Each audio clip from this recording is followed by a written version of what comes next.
मित्रों, जय श्री राम।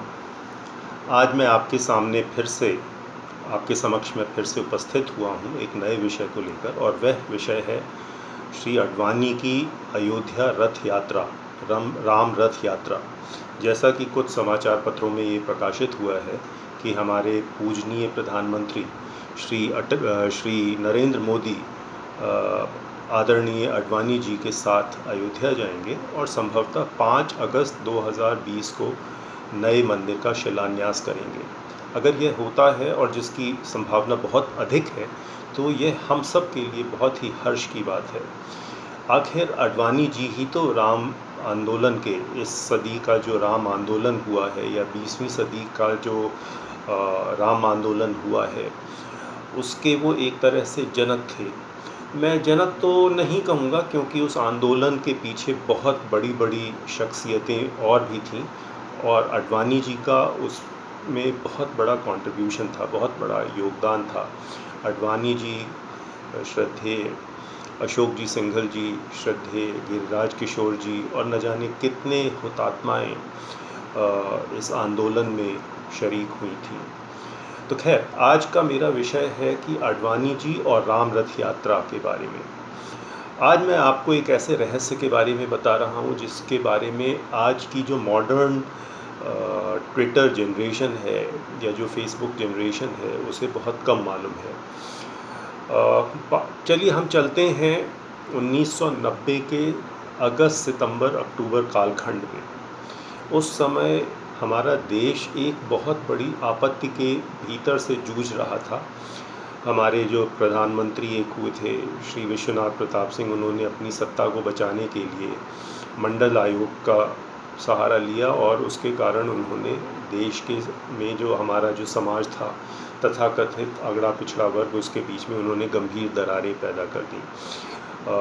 जो SC STs थे, उनको तो रिजर्वेशन मिल ही रहा था, और OBCs को भी रिजर्वेशन देने की बात की उन्होंने। उसके कारण जो हमारे जो तथाकथित सवर्ण लोग थे, ब्राह्मण, क्षत्रिय, उनमें बहुत बड़ा रोष हो गया। और आपको याद होगा कि उसी समय के आसपास दिल्ली यूनिवर्सिटी के एक छात्र राजीव गोस्वामी ने आत्महत्या कर ली थी, जल के आत्महत्या कर लिया था।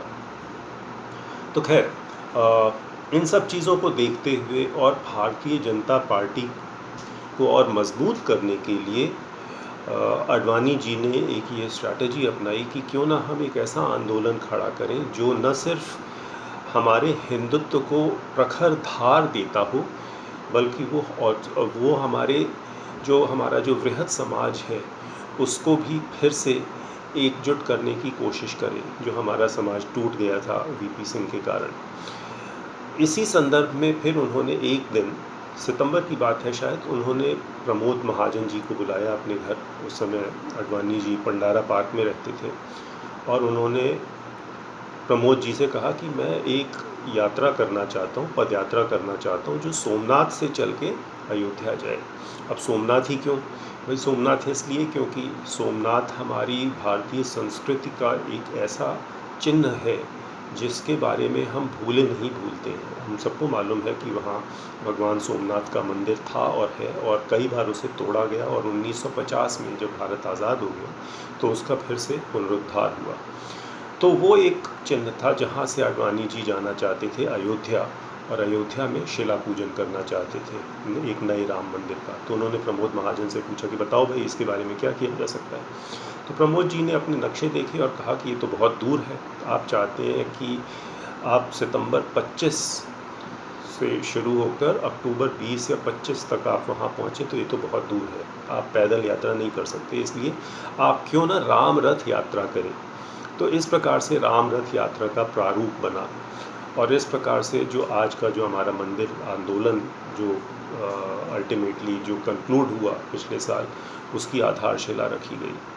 लेकिन इस पूरे आंदोलन में हम एक प्रखर पुरुष को हम भूल जाते हैं। तो जिस समय अडवाणी जी अपनी ये प्लानिंग कर रहे थे, तो उस समय गुजरात का जो गीर डिस्ट्रिक्ट है, उसके जो ऑर्गेनाइजिंग सेक्रेटरी थे, उनके पास कुछ लोग पहुँचे और बोले कि अडवाणी जी सितंबर 25 को सोमनाथ से यात्रा करना शुरू करना चाहते हैं, तो क्यों ना वो वेरावल से शुरू करें। वेरावल में एक अपनी सभा करें, तो उन ऑर्गेनाइजिंग सेक्रेटरी ने उनको थोड़ा रुष्ट शब्दों में कहा कि तुम लोगों को क्या समझ नहीं आ रहा क्या कि अडवाणी जी जो सोमनाथ से शुरू कर रहे हैं अपनी यात्रा, उसका आप सारा का सारा श्रेय यहीं पे आप लेना चाहते हो। जो इफ़ेक्ट सोमनाथ में होगा वो आप वेरावल में करना चाहते हो। वेरावल तो बहुत एक छोटी सी चीज़ है, बड़ा सोचो। आपको मालूम है ये सज्जन कौन थे? ये सज्जन थे नरेंद्र भाई मोदी, जो उस समय गुजरात प्रांत के ऑर्गेनाइजिंग सेक्रेटरी थे। तो ये उनकी एक दूरदृष्टि थी, जो उन्होंने समझा कि सोमनाथ से शुरू होकर ये आंदोलन जब अयोध्या पहुंचेगा तो उसकी कितनी बड़ी विराट दृष्टि होगी।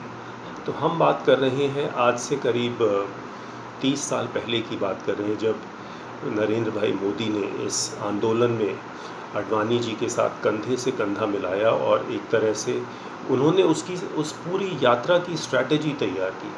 हम नहीं जानते ये सब, लेकिन नरेंद्र मोदी जी उस समय जो पूरी यात्रा के दौरान अडवाणी जी के साथ ही उनके कैंटर या रथ यात्रा में बैठे रहते थे और प्लानिंग करते थे कि अब हम यहाँ जाएंगे, अब हम यहाँ जाएंगे, अब हम यहाँ जाएंगे, अब हम यहाँ जाएंगे, अब हम यहाँ जाएंगे, अब हम यहाँ जाएंगे। तो ये बात तो रही प्लानिंग की जो मोदी जी ने की।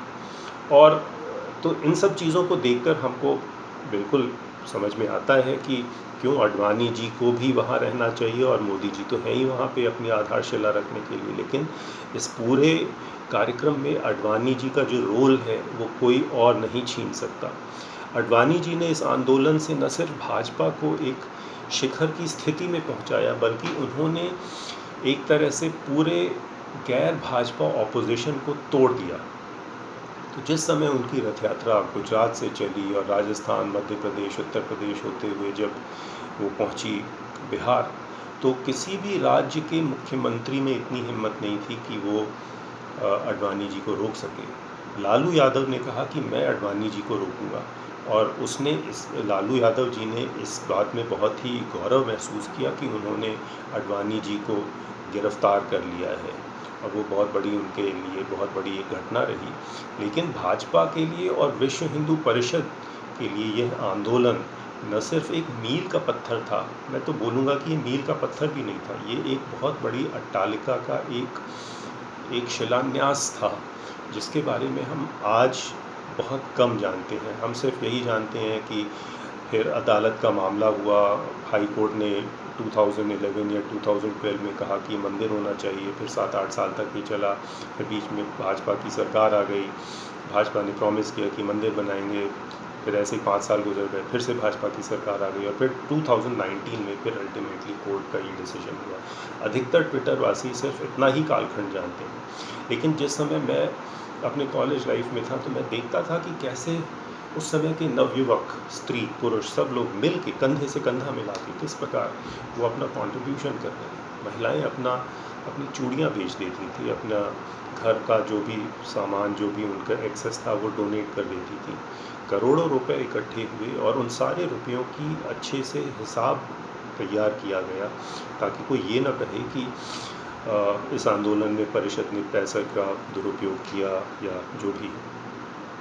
तो इस आंदोलन के 2-3 निष्कर्ष निकलते हैं। एक तो ये कि इससे भाजपा को राजनीतिक रूप से जो एक ज़मीन प्राप्त हुई, वो ज़मीन आज भी उतनी ही हरी है, बल्कि और बड़ी हो गई है। दूसरे, हिंदू लोगों को एक अपना खुद का एक स्वर मिला भाजपा के रूप में। तब तक हिंदुओं का कोई स्वर नहीं था, विश्व हिंदू परिषद था, आरएसएस था, लेकिन जब तक आपके पास एक राजनीतिक शक्ति नहीं होगी तब तक आपकी बात कोई नहीं सुनेगा। तो ये एक शक्ति बनी हिंदुओं की। और तीसरी चीज़ ये थी कि to a large extent Hindus became consolidated after this Mandal agitation, where there were a lot of divisions. Hindus became consolidated, और कई राज्यों में OBCs और SC/STs ने भाजपा को वोट दिया। ये बहुत ही आश्चर्य करने वाली बात थी। ये बात अलग है कि 1990 से लेकर सन 1999 तक या 1994 1997 या 98 तक भाजपा की सरकार नहीं थी, लेकिन 2002 तक तो फिर कोलिशन गवर्नमेंट बना ना। फिर 2002 के बाद अगली बार हमारी सरकार बनी 2014 में, पूरी 282 एमपीज़ थे। और सबसे अच्छी बात ये हुई कि 2019 में भाजपा को खुद अपने बूते पर 303 सीटें मिली। तो ये आंदोलन जो था, न सिर्फ ये एक रामचंद्र जी के लिए मंदिर बनाने का आंदोलन था, बल्कि ये हमारे एक हिंदू समाज को एकजुट करने के लिए भी एक बहुत बड़ा आंदोलन था। तो अगली बार जब हम राम मंदिर के बारे में बात करें, तो हम यह ज़रूर याद करें, अवश्य याद करें कि इस आंदोलन में कितना बड़ा योगदान आडवाणी जी का था। और उनके साथ हनुमान जी की तरह नरेंद्र भाई मोदी भी थे, जो उस समय जिन्होंने ज़मीन पे बहुत बड़ी प्लानिंग की। तो बस मेरा एक यही आशय था इस बारे में आपसे बात करने का, और आशा करता हूँ कि इससे आपका ज्ञान संवर्धन होगा। और अगर आपको लगता है कि मेरे बात करने में या मेरे प्रस्तुत करने की शैली में अगर कुछ गड़बड़ हुई हो, तो कृपया बताएं। जय श्री राम।